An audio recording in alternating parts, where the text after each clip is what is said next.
Imagine a storm so brutal, so unstoppable, that entire civilizations vanished under its shadow. Cities turned to ash. Rivers ran red with blood. From the steppes of Mongolia to the heart of Europe and the sands of the Middle East, one name sent chills down spines: Genghis Khan. The Mongol Empire wasn't just the largest land empire in history, it was a machine of destruction. Behind its rapid conquests were massacres so horrifying they still echo in the ruins they left behind. Millions died, not just soldiers, but entire populations, men, women, children, and they didn't just kill, they calculated it, using terror as a weapon. How did nomadic horsemen become the most feared force on Earth? And why were their invasions soaked in so much blood? This is the terrifying true story of the Mongol invasions and the genocides they carried out across continents. The rise of the Mongol war machine.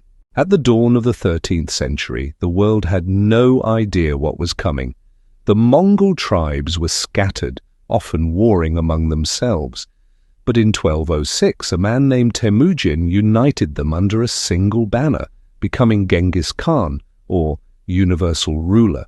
What made Genghis Khan so dangerous wasn't just his ambition, it was his military genius. The Mongols weren't just good horsemen, they were master tacticians. They used psychological warfare, intelligence networks, and shock cavalry tactics with unmatched discipline.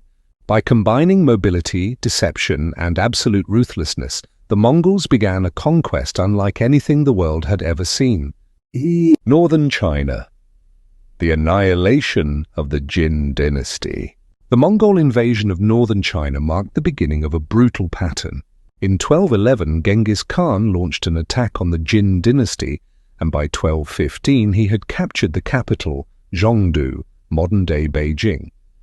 The siege was savage. Hundreds of thousands of civilians were slaughtered. Mongol soldiers often spared no one. Entire cities were depopulated. According to Chinese sources, over 1 million people may have died during the campaign. This wasn't just conquest, it was systematic terror. The Mongols believed that fear was the fastest route to victory, and they made sure everyone understood what happened to those who resisted.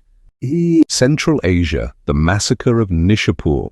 One of the most infamous Mongol massacres took place in Nishapur, in modern-day Iran, in 1221. After a Mongol general was killed by a rebel during the Mongol invasion of Khwarezmia, Genghis Khan reportedly ordered the execution of every living thing in the city. Not just men, but women, children, and even animals. Estimates say up to 1.7 million people were killed in Nishapur alone. Though modern historians consider that likely exaggerated, the death toll was undeniably catastrophic. The destruction was so complete that entire cities ceased to exist on the map. Libraries were burned, culture erased. The Middle East, Baghdad's fall, and the Islamic Holocaust. Perhaps the most infamous Mongol massacre occurred in 1258, when Genghis Khan's grandson, Hulagu Khan, sacked Baghdad, then one of the richest, most advanced cities in the world. Baghdad was a center of Islamic science, medicine, literature, and philosophy. But Hulagu didn't care. When the Abbasid Caliph refused to surrender, the Mongols laid siege and then unleashed hell. The siege lasted less than 2 weeks, but the carnage was unimaginable. Up to 800,000 people were killed, some say more. The Tigris River reportedly ran black with ink from destroyed books and red with blood from the slaughter. Scholars, scientists, poets, and children were butchered in the streets. It was the death of the Islamic Golden Age.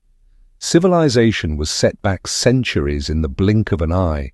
The Russian campaigns frozen but ruthless. The Mongols also invaded the lands of the Kievan Rus in the early 13th century. Cities like Kiev, Vladimir, and Ryazan were targeted.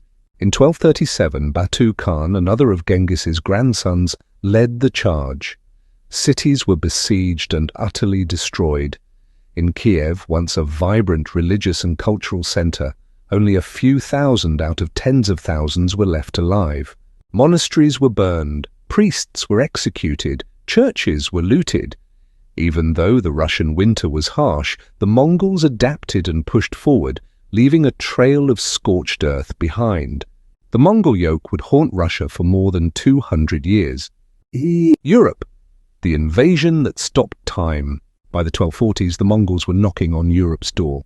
They invaded Hungary and Poland in 1241. At the Battle of Legnica, they crushed a European alliance and decapitated the Duke of Silesia, sending his head around as a warning. Then came the Battle of Mohi in Hungary. The Mongols outmaneuvered and annihilated the Hungarian army. Villages and towns were razed. Survivors were few. The only thing that saved Europe from full-scale invasion? The death of Ögedei Khan in 1241. The Mongol leaders had to return to Mongolia to elect a new great Khan. Europe got a lucky break. Had Ögedei lived another year, Paris and Rome might have fallen. Death tolls and genocide, how many died? The death toll from the Mongol invasions is staggering. Estimates vary, but between 40 to 60 million people may have died as a direct result of their conquests, at a time when the global population was much smaller. That's 1 in 10 people on Earth during the 13th century. Cities were not only destroyed but erased. Populations were wiped out. Mongols often used captives as human shields or killed them en masse if they became burdens. Some historians even classify the Mongol campaigns as early examples of genocide due to the scale and deliberate targeting of civilians. The strategy of terror, why so brutal? Why were the Mongols so brutal? The answer is chilling. It worked. By spreading tales of mass killings, they intimidated other cities into surrendering without a fight. They destroyed a few cities with utter brutality so that others would capitulate instantly. The fear of a Mongol horde was often more powerful than the horde itself.